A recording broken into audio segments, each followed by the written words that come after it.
BRS అధినేత కేసీఆర్ కు court నోటీసులు వచ్చాయి. వచ్చే నెల 5వ తేదీన వ్యక్తిగతంగా కోర్టుకు హాజరవ్వాలని భూపాలపల్లి కోర్టు ఆదేశించింది. కేసీఆర్, హరీష్ రావు సహా మరో 6గురికి నోటీసులు వచ్చాయి. కాళేశ్వరం ప్రాజెక్టు వైఫల్యం విషయంలో విచారణ చేయాలని ఓ పిటిషన్ కోర్టులో దాఖలైంది.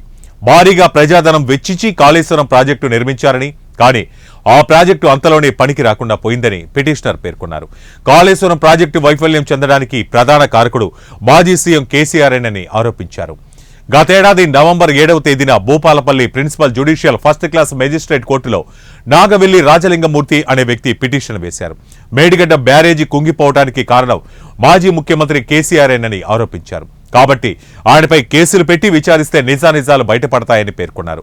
తాను గతంలో డీజీపీ, జిల్లా ఎస్పీ, భూపాలపల్లి ఎస్హెచ్ఓలకు ఫిర్యాదు చేసిన రాజకీయ ఒత్తిళ్ల వల్ల తన ఫిర్యాదును స్వీకరించలేదని రాజలింగమూర్తి పేర్కొన్నారు. పిటిషనర్ పేర్కొన్న నిందితుల జాబితాలో మాజీ మంత్రి కేసీఆర్, నాటి మంత్రి హరీష్ రావు సహా పలువురు అధికారులు ఉన్నట్లు తెలుస్తోంది. వీరంతా ముందంతా కలిసి కోడబలుక్కునే ప్రాజెక్టు అంచనా వ్యయాన్ని పెంచారని, అంతులేని దుర్వినియోగానికి పాల్పడ్డారని ఆరోపించారు.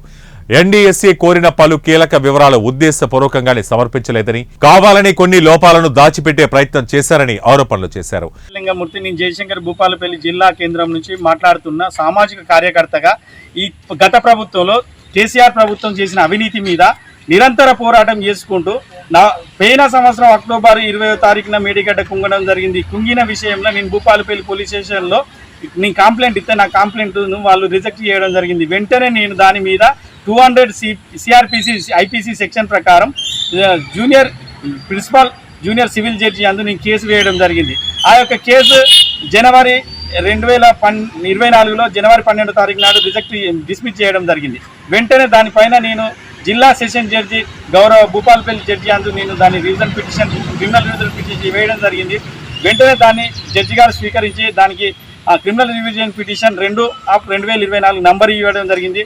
నేను ఈ కేసులో దోషులుగా పరిగణించినటువంటి వ్యక్తులు గౌరవ మాజీ ముఖ్యమంత్రి KCR, Harish Rao, Rajat Kumar, Smita Sabharwal, Hariram, Suresh Kumar, Megha Krishnareddy, Suresh LNT company CMD, వీళ్ళందరూ కలిసి 35,000 కోట్లతోటి ఉన్నటువంటి తుమ్మిడిహెట్టి నుంచి వెల్లంపల్లికి ఉన్న ప్రాజెక్టును 1,35,000 కోట్ల వరకు పెంచి దాన్ని ఆర్థిక నేరాలకు పాల్పడి ప్రజాధనాన్ని దుర్వినియోగం చేసి తెలంగాణ ప్రజలను వాళ్ళను మసిబూసి మారడిగా చేసినటువంటి వీళ్ళు ఒక గారడిగాళ్ళు.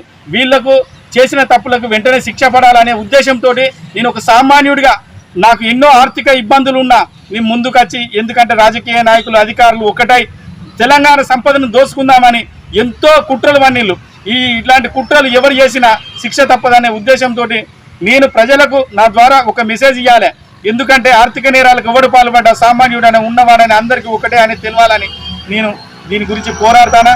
కేసీఆర్, నువ్వు ఖర్చు పెట్టిన 1,35,000 కోట్లు నువ్వు రికవరీ అయ్యేదంత వరకు నేను పోరాడతాం. ఎందుకంటే ఇక్కడ నువ్వు అదొక్కడే కాదు, నువ్వు చేసిన పోరాటాలు ఎన్నో తప్పులు ఉన్నాయి. ఇలా మా భూపాలపల్లి జిల్లాలో నీకున్న బీఆర్ఎస్ మాజీ ఎమ్మెల్యే మొత్తం పేద ప్రజల భూముల కాంచి ఇగ్గుకొని గంట రమణారెడ్డి ఎంతో మంది మీద అవినీతి కేసులు పెట్టించిండు. మీ అవినీతులు అంత కాదు ఇంత కాదు, లెక్క పెడితే ఒక్కొక్కటి బుక్కులు రాయిస్తామన్న మొత్తం మా పిల్లల్ని కానీ మా కుటుంబాలను సర్వనాశనం చేసేళ్ళు. మీకు చట్టం ద్వారా మీకు శిక్ష, మీ రికవరీ అయ్యి మీరు శిక్షించేంత వరకు మేము ఒక సామాజిక కార్యకర్త లెక్క మీ పోరాటం చేస్తామని మేము మనసారా మేము దీన్ని ప్రజలకు ఈ మీడియా ద్వారా విన్నవించుకుంటాను. బ్యారేజీ నిర్మాణానికి ముందు సాయిల్ టెస్ట్ చేయలేదని, ఇసుక కింద బొగ్గు పొరలు ఉన్నాయని పిటిషనర్ వివరించారు. ఇది తెలిసినా హడావిడిగా ప్రాజెక్టు నిర్మాణాన్ని ప్రారంభించారని ఆరోపించారు. నిర్మాణ సంస్థలపైన కేసీఆర్, హరీష్ రావులు తీవ్రమైన ఒత్తిడి తెచ్చారని, నిర్మాణానికి ఉపయోగించే మెటీరియల్ కూడా నాసిరకం వాడారని, కనీస ప్రమాణాలు పాటించలేదని తన ఫిర్యాదులో రాజలింగమూర్తి వివరించారు.